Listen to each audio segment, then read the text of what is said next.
London CNN. The UK and the European Union reached a significant milestone in their pursuit of a Brexit deal on Friday, breaking a deadlock that allows talks to move on to a crucial second phase. After a dramatic night of shuttle diplomacy that capped months of tortuous negotiations, European Commission President Jean-Claude Juncker and British Prime Minister Theresa May announced the breakthrough at an early morning press conference in Brussels. Crucially, the two sides reached a deal on the historically sensitive issue of the Irish border, which had threatened to derail the talks as they reached a critical moment earlier this week. Discussions can now move on to the potentially tougher issue of a future trading relationship between the UK and the EU. The breakthrough represents a significant coup for May, whose beleaguered premiership had appeared under threat as talks faltered. It was also a relief for EU negotiators, who feared a complete breakdown in talks if a deal was not done. Getting to this point required give and take on both sides, May said. And I believe the joint report that is being published is in the best interest of the whole of the UK. Agreement has now been reached on three key issues: Britain's Brexit divorce bill, the rights of EU citizens in the UK after Brexit, and the Irish border. When Brexit negotiations began just under 6 months ago, the EU was clear on its position: it would not countenance any discussion about a future trading relationship with Britain until sufficient progress had been made on those three issues. Irish border. The Irish question proved the toughest to resolve. The demilitarisation of the border between Northern Ireland and the Republic of Ireland was a key element of the Good Friday Agreement, the 1998 deal that ended years of sectarian conflict in Northern Ireland. Now, the border posts are gone and people can move freely around the island of Ireland. But Brexit raised the prospect of a return to a hard border, as Northern Ireland would leave the EU while the Republic of Ireland remained in the bloc. Complicating the issue, May's minority government depends on the support of a small group of 10 MPs from Northern Ireland, members of the hardline Democratic Unionist Party (DUP). They were adamantly opposed to any suggestion that, to avoid a hard border, Northern Ireland could retain laws and regulations that were more aligned to the EU than the rest of the UK. The DUP vetoed the text of an earlier deal on Monday, just as May was having lunch with Juncker in Brussels to finalise it. She was forced to return to London as negotiators spent the rest of the week hammering out a solution acceptable to the DUP, the Irish government and the EU. The language of the deal announced on Friday remains ambiguous.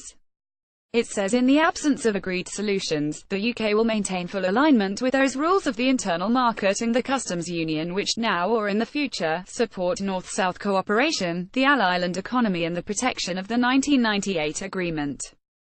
That's a backstop. It means that, in the next stage of talks, the UK must come up with solutions that avoid a hard border, otherwise the UK will have to remain tied to EU rules even after Brexit. That scenario would enrage the ardent Brexiteers in May's Conservative Party.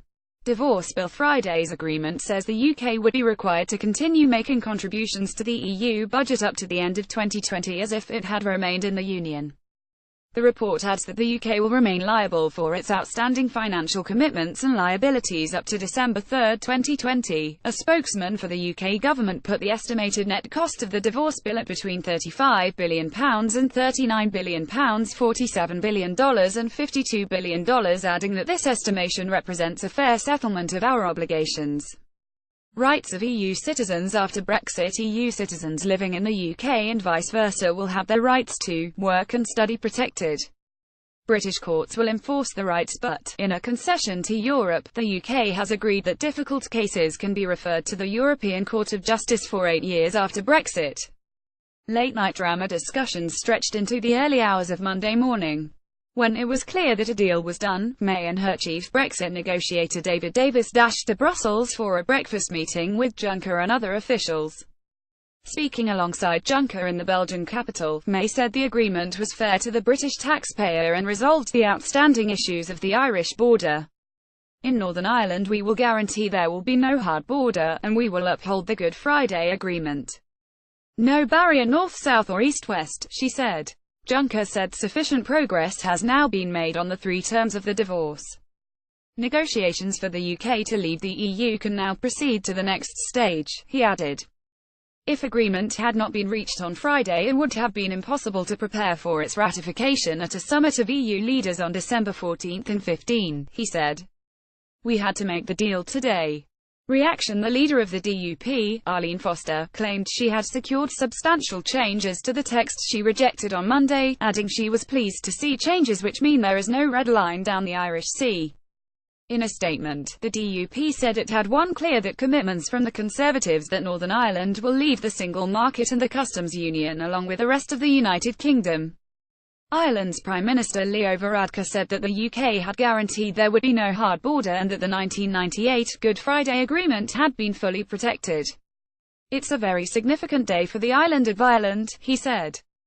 Varadkar added that the Common Travel Area, the arrangement that allows citizens to travel freely between Britain and Ireland, would remain in place and that Irish and British citizens would continue to enjoy the same rights after Brexit as they do now. In London, the reaction from May's colleagues was mostly positive. UK Environment Secretary Michael Gove, one of the leading figures in the Leave camp during the Brexit referendum, said, "I think it's important to recognise this is a significant personal political achievement for the Prime Minister. She got a deal in the interests of the whole of the UK, so the integrity of the UK is absolute and paramount," he told BBC Radio 4's Today programme. But former UKIP leader Nigel Farage, who has long championed Brexit, criticised May over the deal, claiming the country could now move on to the next stage of humiliation. Donald Tusk, president of the European Council, warned that the next stage of negotiations would be even tougher. "Breaking up is hard, but breaking up and building new relations is much harder," he said. James Masters wrote from London. James Griffiths wrote from Hong Kong. CNN's Marilia Brocketto contributed reporting.